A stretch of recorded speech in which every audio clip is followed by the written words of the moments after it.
The envelope reached Eleanor Whitcomb on a Tuesday morning in March 1946, 11 months after the war ended and 3 years after she had stopped expecting any letter at all. It came with the second post, slid through the brass slot in her aunt's front door, lying face down on the mat when she came in from the bakery queue. The postmark was Buckinghamshire, and the seal had been broken once already and resealed with a strip of grey government tape. She stood in the narrow hall with her shopping basket still on her arm and turned the envelope over 4 times before she opened it. There were 2 pages inside. The first was typed, the second was not. The typed page said the contents of the second had been cleared for release by the relevant department, that no further inquiries would be entertained, and that the recipient was reminded of her standing obligations under the Official Secrets Act. The second page was a single sheet of pale grey paper, folded in thirds, and the handwriting on it was Thomas Ashworth's. He had been dead since November 1944. She read his first sentence twice and then sat down on the bottom stair because her knees gave. The sentence said, "I am writing this to you because I am told there are 17 of us in the room and I am the only one who has someone outside waiting for an answer." The hallway clock ticked. The shopping basket slid off her arm and the wax paper packet of margarine landed on the tile. Eleanor pressed the heel of her hand into her mouth and read the rest of the page. And then she read it again, and only then did she let herself remember. She had met Thomas in the summer of 1940 inches, the basement of a converted bank in Bedford, where she had been sent to relieve a typist who had fainted at her desk. He had been waiting on a courier dispatch with 2 folders under his arm and a pencil behind his ear, and he had asked her if she always typed that quickly or only when she was angry. She had said both. He had laughed once, sharply, like a man surprised by his own laugh, and 3 weeks later he had asked her to walk with him on the embankment. They had been engaged by the autumn. They had not married because there had been no time, and then there had been no leave, and then there had been a posting he could not name to a place he could not name, and after that there had been a silence that lasted 19 months. She had written to him at the address they had given her, a box number in Bedford that swallowed every letter and returned nothing. She had typed her letters in the basement of the Admiralty Pool where she worked the night shift, and she had posted them only after dark because she did not want anyone to see her face when she dropped them into the slot. She had written about the rationing and her aunt's chilblains and the cat that had come to live on their step. She had not asked him where he was. She had been told by a quiet man in a quiet office that asking would not help and might hurt. In November 1944, a different quiet man had come to her aunt's door with a folded telegram and a phrase she would carry forever. Died on active service, of natural causes, in the performance of his duties. No place, no detail, no grave she could visit. She had been 24 years old and she had felt, standing in that doorway, that she had been told a lie and a truth at the same time and given no way to tell them apart. Now, in the hallway 16 months later, she read his letter for the 3rd time. "I have been told," he had written, "that I am permitted to write 1 letter and that it will not be sent until certain things are over and that it may not be sent at all. I am writing it anyway. I am writing it because the work we are doing here is the kind of work that uses a man up, and I am being used up faster than the others, and I would like there to be a sentence in the world that ends with your name." There were 43 sentences on the page. She counted them later when she could think in numbers again. He had not told her where he was. He had not told her what he did. He had told her that there were 17 of them, that the room smelled of pipe tobacco and ozone, that a woman 3 desks over hummed a hymn under her breath when she was close to something, and that the tea trolley came at 4 and never at 3 because the man with the trolley had a sister in the next building and went to see her first. He had told her, in the 4th paragraph, that he was sorry he had not been allowed to say goodbye to her properly, and that he had thought about it every day, and that he had once, in October, walked 4 miles through a frost at 2 in the morning to the village post office to put a letter in the box and turned back without posting it because the letter would have told her too much. He had told her, in the last paragraph, that if she was reading this then he had not come home, and that she was not to wear black for him longer than was decent, and that she was to find a kind man and a small garden and a window that opened onto a tree, and that the work he had done had been worth doing, and that he hoped she would believe him when he said that, because he could not prove it and she would not be allowed to ask anyone who could. Eleanor folded the page along its 3 creases and put it back in the envelope and put the envelope under the cushion of the hallway chair, because she could not yet put it in a drawer. She went into the kitchen and put the kettle on and stood at the sink with the tap running and her hands flat on the draining board, and she let the past come back at her in the order it wanted to come. She remembered the night in March 1942 when Thomas had come to her flat unshaven and grey under the eyes, and had sat in her one armchair and not spoken for 40 minutes. She had not asked. She had made him a sandwich with the last of the cheese, and she had sat on the rug at his feet, and after the 40 minutes he had said only, "There is a problem we cannot solve, and I am not allowed to tell you what it is, and tonight I will go back and try again." He had slept 3 hours and gone before dawn. She had not seen him for 11 weeks.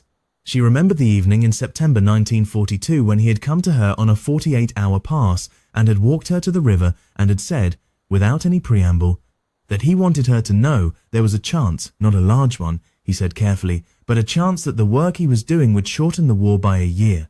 She had asked him if he was allowed to tell her that. He had said no. He had said he was telling her anyway because if he died, she should know she had been engaged to a man who had been useful, and because if he lived, he wanted her to be the only person on earth who had known. She remembered the spring of 1943 when his letters had thinned to 4 lines and then to 3. She had thought, at the time, that he had stopped loving her. An older typist had passed her a handkerchief in the cloakroom of the Admiralty and said, in the voice of a woman who had been through the last war, "Some of them go quiet because the work has them by the throat.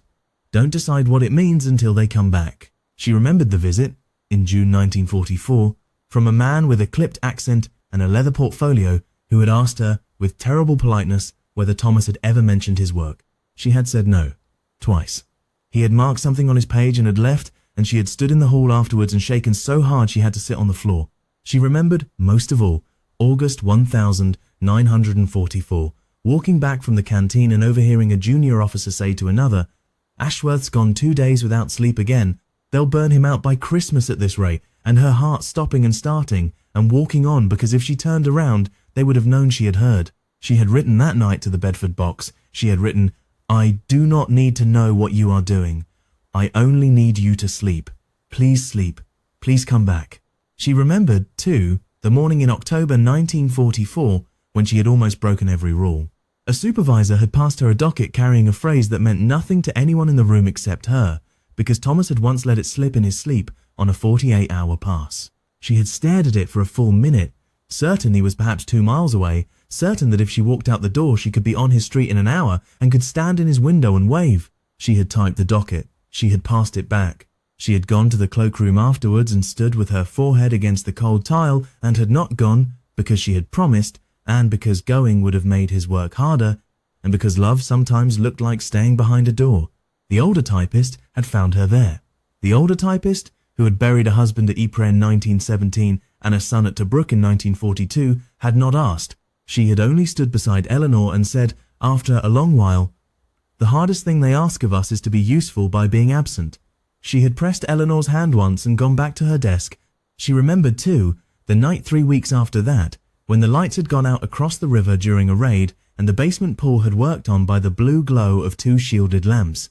A girl from the cipher room had come down for a corrected slip and had whispered, while waiting, that one of the men from the Buckinghamshire huts had collapsed at his desk and been carried out in his shirt sleeves and brought back by morning to do it again. Eleanor had not asked the name. She had not let her hand stop moving on the keys. She had typed for another 4 hours with the carbon smearing under her wrist, and only on the bus home in the grey dawn had she allowed herself to think that the man who had been carried out might have been Thomas, and that the not knowing was now its own kind of work she had been given to do, and that she would do it without complaint, because complaint was a thing the country could not afford. He had written back to her letter 3 weeks later, 4 lines. "I sleep when I can. I come back when I can. I love you. Wait." She had read those 4 lines on the bus going to her shift, and she had folded the page so carefully that her hands had shaken, and a woman across the aisle had asked her if she was well. She had said yes. The woman had nodded and looked out the window. They had not spoken again. She had carried that page in the inside pocket of her coat for the next 3 months. The paper had gone soft along the folds. She had not let anyone touch it. When the telegram came in November, she had not, at first, taken the page out of the coat. She had not been able to. It had stayed there, against her ribs, through the funeral that was not a funeral, and the obituary that had only 3 lines. And only at Christmas, alone in her aunt's parlour with the gas low, had she taken it out and read it once more and decided to keep it forever. She remembered the morning, 2, in February 1945, when she had woken from a dream of his voice in the next room and had lain in bed for a full hour, not knowing whether the war had been won yet. She had eventually got up. She had made breakfast for her aunt. The wireless had said the Russians were across the Oder. She had thought, he would have liked to know that. Then she had remembered that the not knowing was the country's debt to him and not the other way around, and she had wiped the kitchen counter twice and gone to her shift. He had not come back. He had been used up, exactly as he had warned her in the letter that had taken 16 months to arrive. The telegram had come in November. The grave, if there was a grave, was in a place she would never be told. The kettle whistled. She turned the gas off and did not pour the water. She thought about the 17 of them in the room. She thought about the woman who hummed hymns. She thought about the tea trolley that came at 4. She thought about Thomas walking 4 miles through a frost to a post office and walking 4 miles back with a letter still in his pocket because he had loved her enough not to send it. And she sat down at the kitchen table and put her forehead against the wood and wept for the first time since the telegram. She wept for a long time, quietly, with her shoulders shaking and her hands flat on the table. And when she had finished, she sat up and wiped her face on her sleeve and went into the hallway and took the envelope out from under the cushion of the chair. She read the letter a 4th time, slowly, the way she would have read it to him if he had been sitting across from her. There was a sentence in the middle of the second paragraph that she had skimmed the first 3 times. It said, "If you are wondering whether I knew when I asked you to wait, that I might be asking you to wait for nothing I did, I am sorry. I asked anyway. I thought a few years of being loved by you was worth more than a long life of being loved by someone else, and I thought, selfishly, that you would agree." She put her hand flat on the page. The paper was warmer than she expected, as if it had carried something out of the room he had written it in and held the warmth all the way to her hallway. She thought of the seal that had been broken once already, of the strip of grey tape, of a woman in a grey office 16 months ago reading these 43 sentences before her, deciding which ones a fiancé was permitted to know. She found she was not angry with that woman. The woman had let the letter come. She thought of how strange it was, after the long silence and the telegram and the bare obituary in the parish paper, to be sitting in a hallway in March with the kettle still warm in the kitchen and a man's voice in her hand who had been put under the ground in a place she would never see. It was not, she discovered, like meeting a ghost. It was like being met by one. He had reached across his own death and a stranger's editing pencil, only to say her name and to ask her to keep her promise to herself after he had broken his to her. She thought about the small garden he had told her to find, and the kind man, and the window onto the tree. She thought about how like him it was to issue instructions in a letter that had taken 16 months to arrive. She thought about how he had always, even in the basement of the bank in Bedford with 2 folders under his arm, behaved as though he were responsible for the comfort of everyone in the room. She thought, very clearly, that he had been right. A few years of being loved by him had been worth more.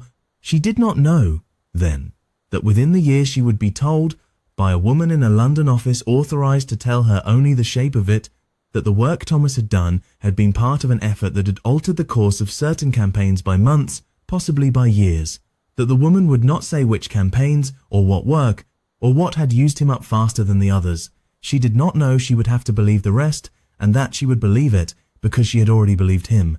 That meeting, when it came, would last 14 minutes. The woman would speak to Eleanor as one widow speaks to another, though they did not use the word. She would say there were rooms during the war in which certain men and women did certain work, and what they did mattered, and that was all she was at liberty to say. She would say Eleanor's fiancé was one of the most useful of them, and that she knew this was a small thing to be given in exchange for a man. Eleanor would ask, after a silence, whether he had been in pain. The woman would answer truthfully. He had been very tired.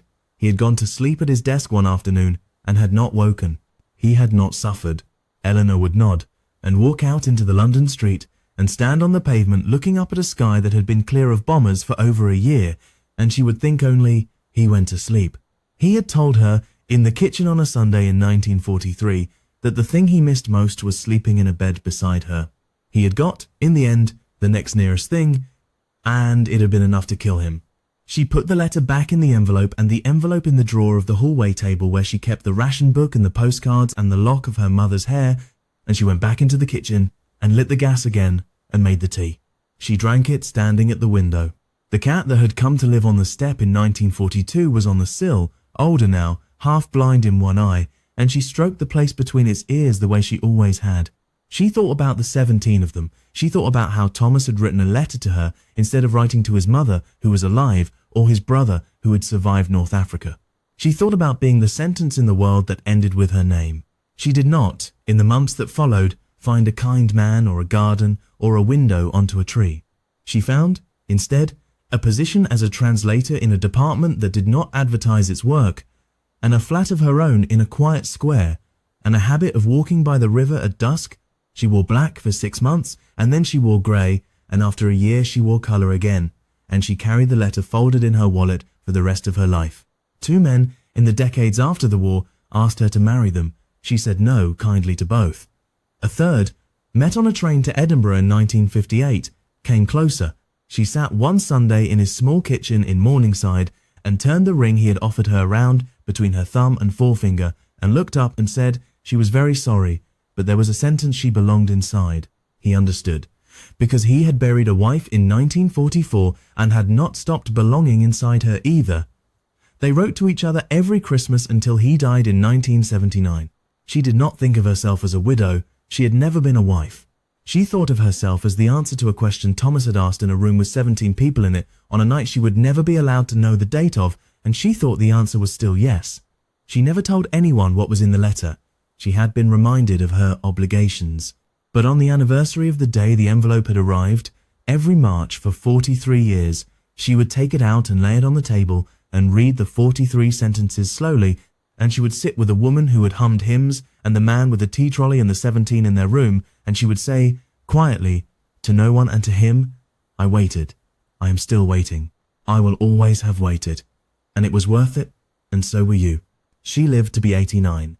The letter was found in her wallet when she died, folded along its 3 creases, the paper soft as cloth, the ink faded to the colour of weak tea, and the last sentence still legible. I would like there to be a sentence in the world that ends with your name. There was. There is.